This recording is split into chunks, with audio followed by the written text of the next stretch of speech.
Bonsoir, bonsoir, on est de retour sur fin de séance, la fenêtre est ouverte, il fait chaud, c'est l'été, et la chaleur nous arrasse. Donc vous voyez cette magnifique rue, et nous allons parler aujourd'hui, nous allons parler de Détective D, la légende des rois célestes. Alors c'est le troisième épisode au cinéma de Détective D, qui dans le premier épisode en 2010 était joué par Andy Lau. Puis dans le deuxième en 2013, qui est sorti en 2014 chez nous, je crois, c'est Mark Chow. Les trois épisodes des trois volets sont réalisés par Tsui Hark, une légende du cinéma d'action hongkongais et chinois maintenant, avec notamment des films comme The Blade ou Time and Tide, et puis des films un peu plus foufou, un peu plus comme Détective D, comme Les Guerriers de la Montagne Tsu. Et Tsui Hark, donc, depuis presque 10 ans, s'attelle à cette saga de Détective D. Détective D, comme son nom l'indique, est quelqu'un qui enquête, qui est également un juge en réalité, au moment de la fin de la dynastie Tang, vers la deuxième moitié du 8e siècle en Chine. Il officie à Luoyang, la capitale alors de la Chine. Et il est un des enquêteurs en chef. Donc le service, si j'ose dire, de l'époque qui enquête, c'est le Temple suprême. Et il a toujours maille à partir avec différents complots, différents vilains qui souvent ont été écrasés par le pouvoir de l'impératrice. Parce qu'il y a une impératrice, c'est la seule fois d'ailleurs dans l'histoire, dans la véritable histoire de la Chine, où il y a eu une impératrice dans la dynastie Tang. Donc beaucoup de choses inspirées de la véritable histoire de la Chine, et beaucoup d'autres sont des réutilisations de certaines légendes chinoises. Je les connais pas toutes, mais il y a deux, trois choses qui reviennent souvent dans les légendes chinoises, dans les films chinois. Voilà, qui ont eu leur grande époque, plus trop maintenant. C'est vrai qu'il y a peu de films chinois qui nous parviennent sur les grands écrans, ou même on entend beaucoup moins parler maintenant qu'à une époque où il y avait Jackie Chan et compagnie. Et il y avait aussi tout ce cinéma un peu fantastique, action, avec par exemple la trilogie, ou peut-être même tétralogie, des histoires de fantômes chinois, où c'était déjà un peu comme ce qu'on voit dans Détective D, où on se balance des sabres, la vitesse de la lumière, on se crache dans la main et on envoie des boules de feu ensuite, etc. Détective D, par contre, c'est entre les deux, c'est-à-dire qu'il y a des choses qui sont des trucs et astuces, des tours de magie que Détective D révèle, et qui ne sont pas vraiment de la magie, et puis il y a des choses un peu à la limite. C'est ça qui est toujours intéressant dans cette saga. Attaquons maintenant le plat de résistance, le troisième volet qui est sorti aujourd'hui en France, Détective D et la légende des rois célestes. Comme les autres épisodes, c'est très bon. Si vous aimez ce genre de cinéma, c'est pour ça que j'ai fait une petite introduction pour prévenir de quoi il s'agit. C'est assez spécifique. Je pense qu'au préalable, il faut aimer un petit peu la 3D et les effets numériques, on va dire plus ou moins réussis. Et il faut être habitué à un certain type de culture chinoise. Je pense que ces films sont quand même faits pour une grande audience, même au-delà des frontières de la Chine. Mais ils n'en gardent pas moins une texture, une manière de raconter très chinoise. Beaucoup de choses sont intriquées.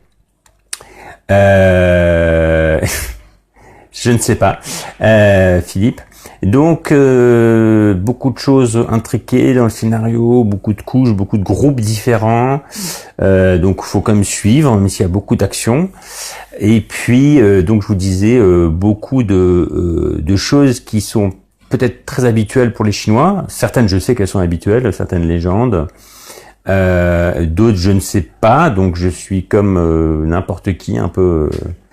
Je me demande de quoi il s'agit. Et donc là, on nous mêle des gens qui arrivent à se faire des roulés boulets en étant en feu. des gens qui envoient de la fumée, d'autres gens qui provoquent de la pluie, soit. Et puis, un peu plus connu chez nous, eh bien, il y a des moines bouddhistes qui, grâce à des sutras, peuvent lutter contre des illusions. Et donc là, on aborde dans ce détective dit quelque chose de moins enquête. Avant, c'était plus, il déjouait des complots et de la fausse magie, qui en fait étaient des trucs et astuces, un peu à David Copperfield. Dans celui-là, ça part plus dans un questionnement spirituel et une lutte contre les démons intérieurs et extérieurs, avec cette incision de ce personnage de moine bouddhiste, même si bon, c'est complètement too much, c'est-à-dire qu'à un moment, le moine se retire un petit peu de la vie sociale, et puis, eh bien, il est sous un arbre, et il devient à moitié l'arbre, et puis du coup il y a un singe blanc énorme qui surgit, une espèce de gorille blanc. Bon voilà, je vous donne juste un exemple parmi d'autres pour pas tout vous révéler. Mais en tout cas, c'est assez dingue tout le temps. Il y a un bon rythme puisqu'il y a différentes strates de l'histoire, différentes sous-histoires, sous-intrigues, et donc on s'ennuie pas un seul moment.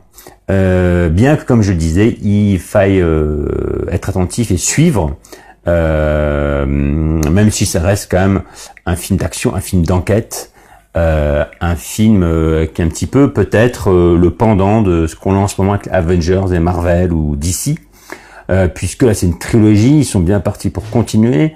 Il y a ils mettent le plus d'effets spéciaux possible, et puis surtout il y a des gadgets, il y a donc je vous le disais des combats fous où tout le monde vole, un peu comme dans beaucoup de films chinois depuis longtemps. On peut penser à Tigre et Dragon par exemple, qui avait fait grand bruit ici en Occident, moins en Chine apparemment. Et plein d'autres films comme ça où tout le monde vole, comme La secte des poignards volants, Hero, etc.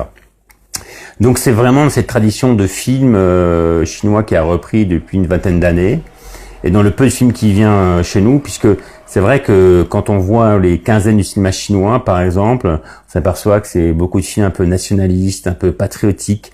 Le cinéma chinois, dans ce que j'ai pu en voir ces 5-6 dernières années, après un tournant assez spécial, voire assez spécieux, mais il produit quand même des choses, notamment alors bon, les Taïwanais, c'est pas exactement la Chine, mais par exemple Wususienne, bon, c'est taïwanais, mais c'est vraiment pas loin.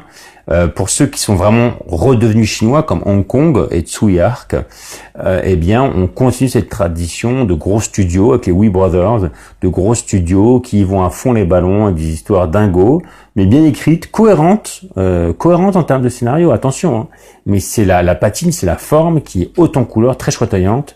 Et il faut savoir une chose, il y a toujours un gros budget vent dans les films détective D, il y a toujours du vent, des feuilles mortes qui volent. Bon, c'est leur truc les mecs, donc ils mettent un gros budget dans tout ce qui est vent, tout ce qui est air et tourbillon d'air. Et puis ils mettent un gros budget dans les costumes et dans les figurants, et ça c'est impressionnant, c'est-à-dire le numérique est pas toujours superbe. Par contre, les Chinois, eh ben il y a du monde. Je peux vous dire que le nombre des figurants et surtout la qualité des costumes, la beauté des costumes de cette époque. Alors je sais pas si c'est exactement les costumes de l'époque Tang, mais en tout cas tout est très beau. Il y a l'architecture de l'époque aussi rendue dans le film, peut-être magnifiée, mais en tout cas on plonge là-dedans et on plonge dans cette Chine, donc d'il y a presque 1400 ans, donc c'est assez intéressant de prendre cet angle, de voir les petites légendes, et puis il y a toujours des personnages, en fait les méchants sont souvent un peu shakespeariens, c'est-à-dire que c'est parce que, comme je le disais au tout début, ils se sont fait railler par le pouvoir, enfermés alors qu'ils avaient essayé d'aider le pouvoir, et qu'on les a remerciés en les jetant en cachot, ou en les torturant, bon. Ça, là, je parle de tous les épisodes, hein, donc c'est pas forcément celui-là. Dans celui-là, il y a la même dynamique. Donc, quelque part, par rapport aux autres films assez nationalistes que j'avais vus à une quinzaine de cinémas chinois, celui-là, au contraire, se pose la question. Il ne dit pas oui, l'empereur c'est bien, ou non, l'empereur c'est pas bien, ou l'impératrice elle est un peu bizarre, mais elle fait entendre des trucs bien.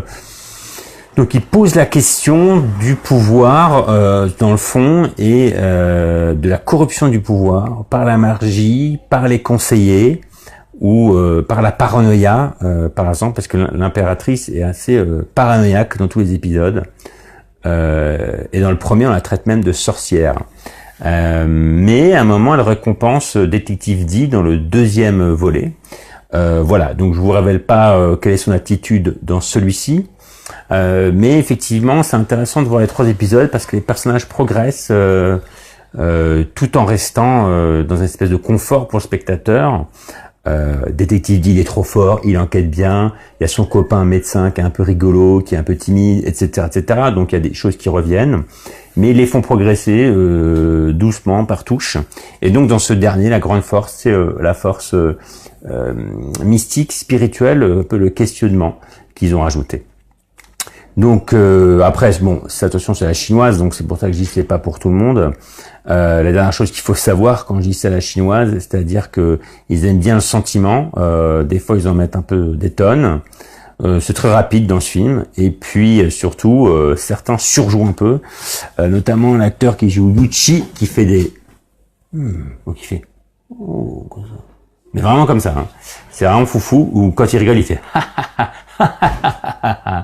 Il y a un peu un côté théâtral qu'a gardé une partie du cinéma chinois, notamment tout ce qui est cinéma d'action. Ça vient de fort longtemps.